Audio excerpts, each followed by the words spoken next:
Welcome to the Deep Dive. We're here to really get under the surface of great resources and pull out those key insights for you. Today, we're looking at something that, well, on the face of it, seems simple youth football, but it actually holds some really profound ideas about how young people learn, especially in sports. You see it all the time. Young players, maybe they're struggling to get a touch, kind of standing around, or just looking a bit lost in those bigger games. What if there's a better way? A more engaging, maybe more effective path right from the beginning? We're diving into this using 3v3 Football Made Simple by Chris King.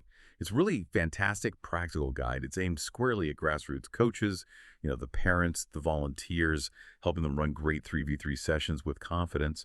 And yeah, if you're looking for it, it's right there on Amazon, paperback and ebook.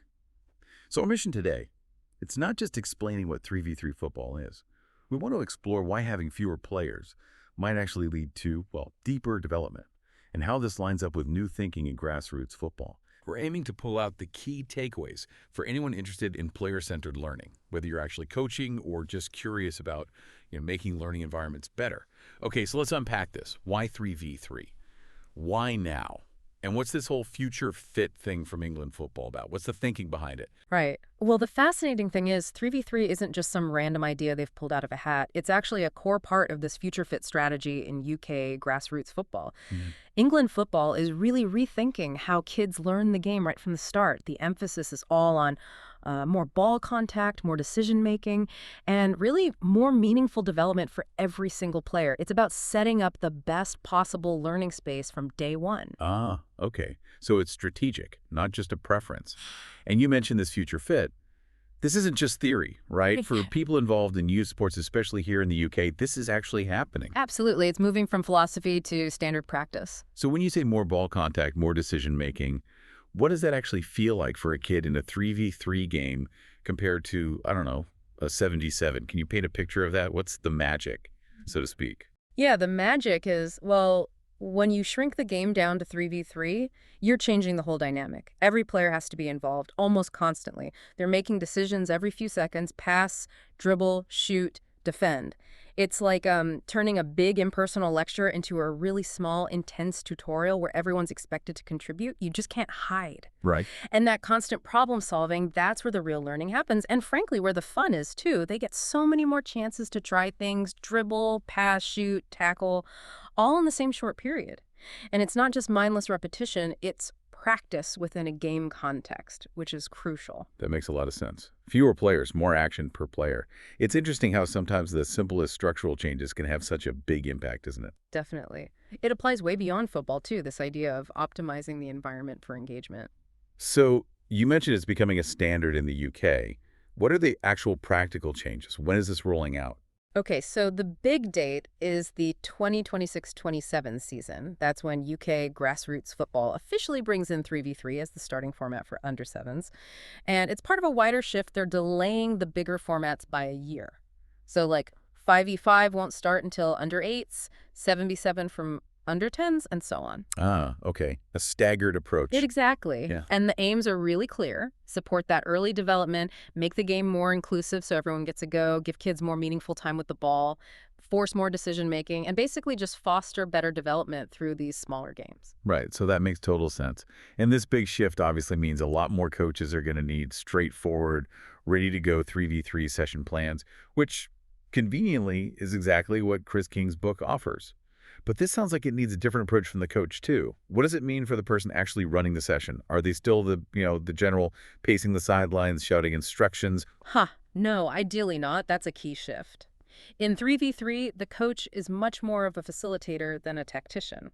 Your main job isn't barking orders. It's creating the right environment for learning and, importantly, enjoyment. The facilitator. Yeah. So that means, let the kids play, praise their effort, not just the outcome, keep instructions really simple and keep them active, and step in only when you really need to. The mantra is genuinely guide, not boss. Okay, guide, not boss. I like that.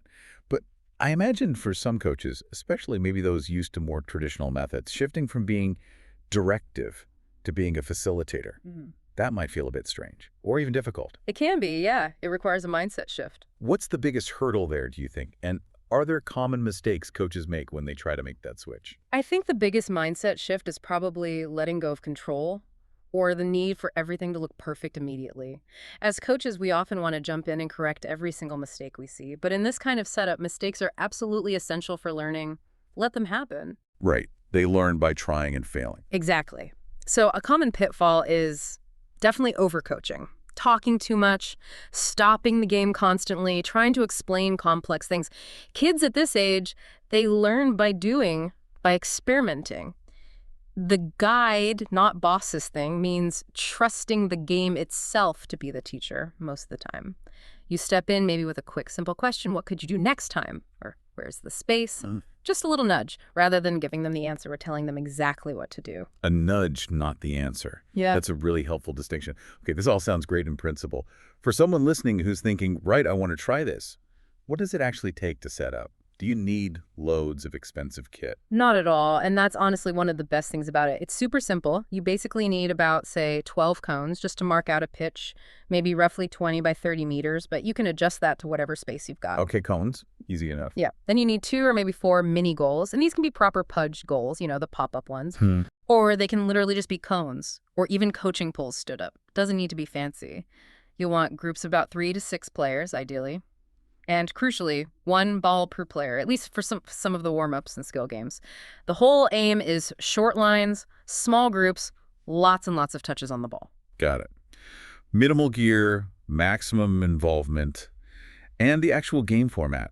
How does a typical 3v3 game run? Again, really straightforward. It's 3 players on each side, no goalkeeper. No keepers, okay. Games are usually short, maybe 5 minutes each, and you rotate teams or players often to keep things fresh and fair. There are no offsides, simplifies things massively. Right. Instead of throw-ins, you have kick-ins or even dribble-ins from the side. Just keeps the ball rolling, less stoppage time. Makes sense. Keeps the flow. Exactly. Rolling substitutions are great, so players can swap in and out easily. And a really important point is to rotate positions often. Everyone should get a chance to defend, to attack, to learn all parts of the game. No one gets stuck in one spot. It sounds incredibly accessible, really low barrier to entry, which again ties back to what Chris King's book is aiming for.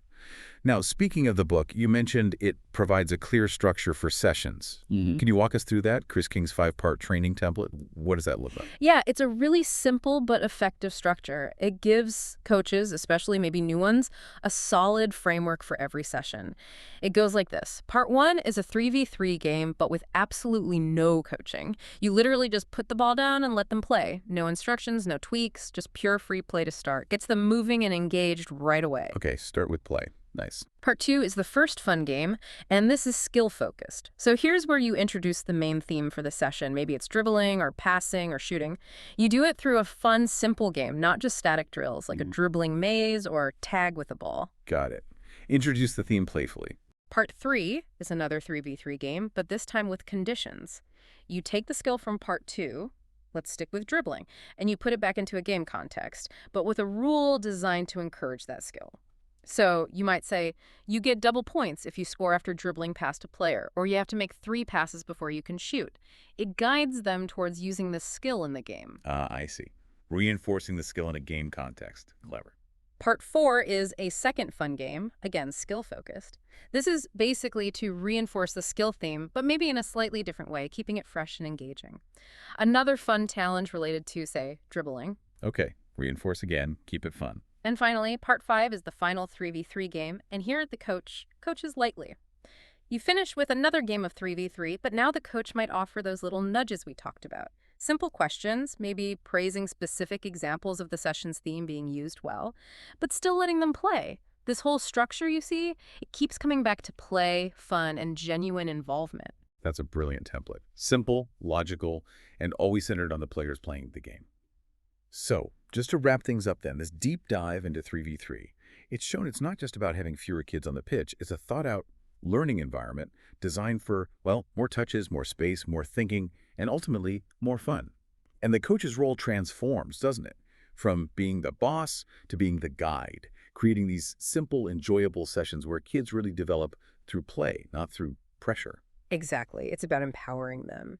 And, maybe a final thought for everyone listening, if we zoom out a bit. How could these core principles of 3v3, this idea of focused engagement, giving people more chances to make meaningful decisions, that guide, not boss's mentality, how might that apply in other learning situations? Maybe be on the football pitch, perhaps even in your own work or family life. This shift from just instructing to facilitating, from telling to guiding, it feels like it holds a lot of power for unlocking potential, really, in almost any context, doesn't it? That's a great question to leave people with. A really powerful thought.